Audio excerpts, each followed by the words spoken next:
ये आयोजन शुरू किया गया था।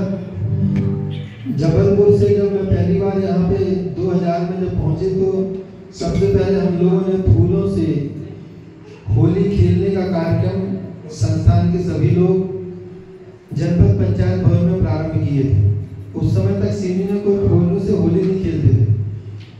अपने द्वारा संस्थान के द्वारा जब वो कार्यक्रम हुआ तो यहाँ पे उस समय के बहुत से लोग बैठे हुए हैं। यहाँ पे उदय कर्मी जी, चंदेरिया जी, दिनेश सैनी जी, हमारे बड़े चेहरे हैं जो दिख रहे हैं, जयदीप बैस, ये सभी लोग उस समय उपस्थित थे उस कार्यक्रम में और बड़ा आनंद आया। उसके बाद में हवा फैली शहर में बहुत कि ये बड़ा भारी कार्यक्रम हुआ होली मिलन का और उसमें फूलों से होली खेली गई। फिर धीरे धीरे कुछ लोगों ने पुनः चालू किए। इस तरह से कार्यक्रम हुआ। पिछले कुछ वर्षों से 3-4 सालों से व्यवस्था बंद हो गई। कोरोना काल हो गया, बीच में फिर छूट गया, कुछ कहीं चले गए तो कार्यक्रम नहीं हो पाया। तो ये उत्सव है होली मिलन समारोह। होली मिलन के कार्यक्रम में ये महोत्सव के रूप में हम लोग मनाए हैं और जीवन में याद रखो कि उत्सव घर में मनाते रहना चाहिए। बहुत छोटी सी बात आपसे प्रश्न करके पूछ रहे हैं, आप बताइएगा, यदि आप घर में लड़ाई झगड़ा करोगे, उपद्रव करोगे, मारपीट करोगे तो उस समय अपने घर में कौन आएगा? कौन सी व्यवस्था आती है? कौन आता? लड़ाई झगड़ा करते कोई आते ही नहीं आते? पुलिस आती है। क्या बात, ताली बजाओ उनके नाम पे। लोग साथ रखे, दिमाग बहुत चलता है सालों, सही समय पे सही बात। हम लड़ाई झगड़ा करते हैं, कोई गलत काम करते हैं तो हमारे घर कौन आती है? पुलिस आती है। पुलिस क्या करती है? फिर पकड़ के ले जाती है। क्या बात, और डंडा भी मारती है। फिर जो करना है वो सब करेंगे ना। ये गलत काम करने की व्यवस्था है। अब उसी को दूसरी व्यवस्था में बताओ, आपके घर में आप उत्सव मना रहे हो तो जब उत्सव मना रहे तो कौन आते हैं? ईश्वर आते हैं, देवी देवता आते हैं। तो जब देवी देवता आपके घर में आएंगे तो आपके घर में सुख शांति समृद्धि रहेगी, बेकारी रहेगी? बताएं। फिर हमारे अंदर, आपके अंदर में सत्यम शिवम सुंदरम का सूत्र चलेगा। तो इसलिए घर में उत्सव मनाते रहना चाहिए। जन्माष्टमी हो, रामनवमी हो, एकादशी है, शिवरात्रि है, और उसके महत्व को समझते हुए अपन करें। और कोई काम नहीं है तो किसी का जन्मदिन हो जाए घर में, जन्मदिन का उत्सव, लेकिन एक साधनामयी होना चाहिए। केक काटने वाली हमारी परंपरा नहीं है। हमारे यहाँ पे जन्मदिन मनाने का होता है, जितनी आयु का पुत्र या पुत्री जो भी है उतने दीपक आटे के बना के, गार्जियंस हैं तो अच्छी बात है, जो उस समय जो मना रहे हैं जन्मोत्सव वो लोग उसकी आरती उतारते हैं बालक की। दीप के आराधिक्यम होने से यश बढ़ता है, नकारात्मक शक्तियां समाप्त होती हैं, इसलिए दीप जलाते हैं। और एक और मजे की बात, हम भगवान की आरती करते हैं, कहने को भगवान की आरती करते हैं, लेकिन पहले हमारे ईश्वर कभी पहले कुछ नहीं करते, सब पहले हम ही करते हैं। आप मिठाई देने जाते दुकान में,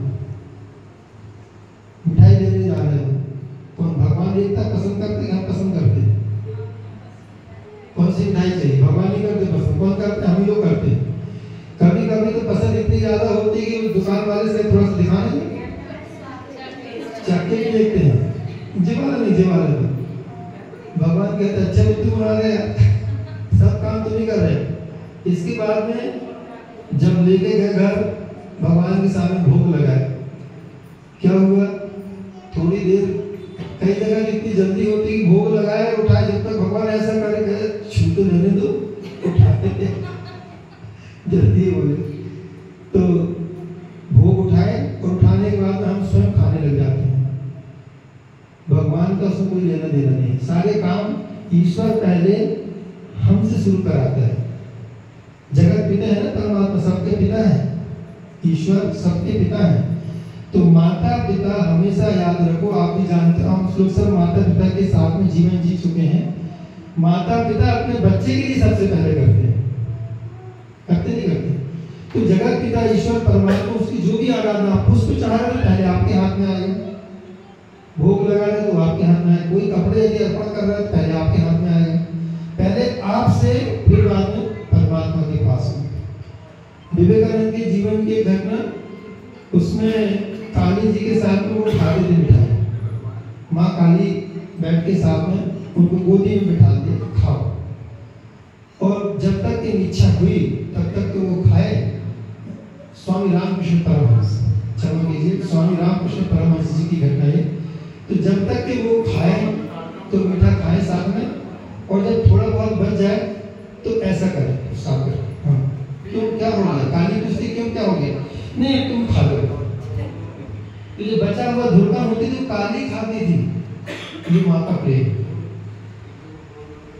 अच्छा बच्चों को साथ में खिलाती, छोटे मोटे होता फिर वो खुद खाते।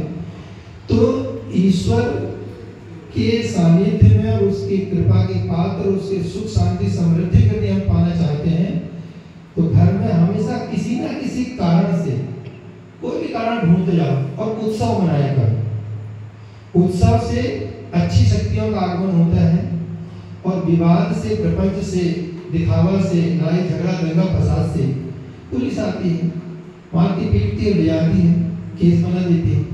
तो अपने घर में दैविक शक्तियां आए, संत महात्मा आए, हमारे प्रिय परिवार के जन आए, इष्ट मित्र आए, जिनके आने से हमें खुशियां होती हैं। ऐसे ही ये होली मिलन का कार्यक्रम है, अर्थात आसुरी प्रवृत्ति के ऊपर दैविक शक्ति की विजय, ये होली का मूल उद्देश्य है। आसुरी शक्तियों के अंदर दैविक शक्ति की विजय, ये है होली का उत्सव। तो हमारे आपके अंदर में आसुरी प्रवृत्तियां होती हैं, उनको हम ज्ञान की अग्नि से बुद्धि विवेक के स्तर में आके और उनको हम नष्ट कर सकते हैं। अग्नि हमेशा जलाया करती है, कभी पक्षपात नहीं करती। तो जिसके पास ज्ञान की दिव्य अग्नि जलती रहती है अंदर, तो वो कभी पक्षपात नहीं करते। उस दृष्टि से, ज्ञान की दृष्टि से वो अपना सब काम करते हैं, जीवन उनका सफल होता है, साथ वाले भी आनंदित होते हैं। तो होली का मुख्य उद्देश्य खाली रंग गुलाल नहीं है, एक बात की परंपरा बन गई। ये उद्देश्य था कि बुराई के ऊपर अच्छाई की विजय। तो संक्षिप्त में मैं इतने ही बोलूंगा। हम सब आप प्रियजनों से मेरा व्यक्तिगत अनुरोध भी है कि कोई भी छोटे छोटे कारण ढूंढे और छोटे छोटे उत्सव घर में मनाए। उत्सव से प्रसन्नता आती है, मुस्कुराहट आती है। किसी शायर ने कहा है कि क्या घट जाता कि ऋतुआ कम गया होता, क्या घट जाता कि ऋतुआ कम गया होता, जिस जीवन को आप गुस्से क्रोध में जीते हो उसे ही हंस के जिया होता।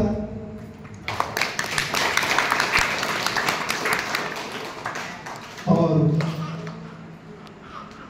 हमेशा प्रसन्न रहने से प्रकृति हमारे साथ में हुआ करती है। तो प्रसन्नता के साथ में हमारा जीवन जब शुरू हो जाए तो निश्चित रूप से दैविक शक्तियों का आगमन होने लगता है। आपके अंदर वही दैविक शक्ति है, मेरे अंदर वही दैविक शक्ति है, लेकिन जो उस ईश्वरीय सत्ता को समझ के जितने निकट में पहुंचता है वो शक्ति उसके लिए वैसे काम करती है। तो आज के होली मिलन समारोह में व्यक्तिगत मेरी तरफ से सभी परिजनों को, जितने लोग बैठे हैं सब मेरे बड़े बुजुर्ग, काका बाबा दादा भी हैं, भाई भी हैं, सब लोग शिष्य लोग भी हैं। तो हमारे बीच में हमारे आदरणीय श्री बोलते हुए मेरा गला रुंध रहा है। बहुत प्रेम बहुत स्नेह हमें प्राप्त हुआ है। और अभी भी जब हमारी माता जी का देह अवसान हुआ कोरोना काल में, तो हजारों लोग थे संपर्क में। सिर्फ आपका परिवार, आप ऐसे व्यक्ति थे मौत को भी नकारते हुए, दूर करते हुए सीधे पहुंच गए थे कि कुछ नहीं, मैं अकेला है भतीजा मेरा, तो हम जाएंगे। सब लोग गए। हमें ऐसा लगा कि हमारे सब कुछ आ गए। उस संकट काल में जहाँ कोई नहीं था, जहाँ शरीर को ढोने वाले नहीं मिलते उस समय में, तो आप यहाँ शहर से वहां पहुंचे सपरिवार। तो संबंधों की एक ऐसी कड़ी है, एक ऐसी व्यवस्था है आपके अंदर में कि जब वो शक्तिशाली होकर काम करती है तो हर बाधाओं से मुक्त होकर अपन आगे निकल जाते हैं। ऐसे ही हमारे बीच में हमारे एक और काका जी श्री जगदीश तिवारी जी, जबलपुर मेरे साथ में बचपन में और उनको भगवान से वरदान मिला है, चाहे जैसे कुछ भी शब्द बना के गाना बना लें, बजा लें, सब कुछ कर दें, एक अच्छा आनंदमय स्वरूप होता है। बड़ी मुश्किल से उनको समय मिलता है, वो भी हमारे बीच में है।